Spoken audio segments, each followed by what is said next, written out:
আমি সবচেয়ে বড় ঘাপলাবাজ? কখনো না। আরে শর্তরা, আমি বাংলার সবচেয়ে বড় ঘাপলাবাজ। উফ, থাম তোরা, একে একে বল কে কি কি ঘাপলা করেছিস। আমি আইআইপিএম থেকে জালিয়াতি করে এমবিএ ডিগ্রি নিয়েছি। লিপস অ্যান্ড বাউন্স কোম্পানির আড়ালে কোটি কোটি টাকার এসএসসি দুর্নীতির কাটমানি খেয়েছি।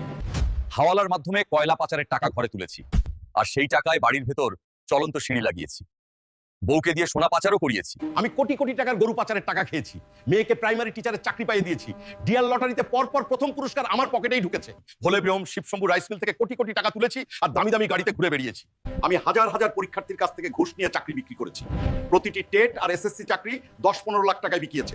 20,000 যোগ্য চাকরি প্রার্থী আর একটা গোটা প্রজন্মের ভবিষ্যৎ রাস্তায় বসিয়ে দিয়েছি। বান্ধবী অপার খাটের তলায় 50 কোটি টাকা ক্যাশ আর 5 কোটি টাকা সোনাদানা লুকিয়ে রেখেছিলাম।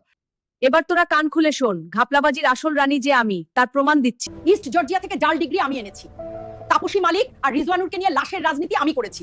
রাজ্যে মেয়েদের ধর্ষণ হলে বলি ছোট ঘটনা বা লাভ অ্যাফেয়ার, তারপর 10 লাখ টাকা দিয়ে কেস মিটিয়ে দিই। রাজ্য থেকে 6,688টি কোম্পানি তাড়িয়েছো। সিঙ্গুরে 24 দিন ধরে চকলেট আর স্যান্ডউইচ খেয়ে অনশনের নাটক করেছি। অবাধ অনুপ্রবেশ আমি করিয়েছি, কারণ ওরা আমার দুধেল গাই, ওদের মাথায় তুলে রাখি। তোদের এতক্ষণ ধরে বলা সব দুর্নীতির আসল হিস্সা তো আমি একাই খেয়েছি। এবার বল, বাংলার সবচেয়ে বড় ঘাপলাবাজ কে?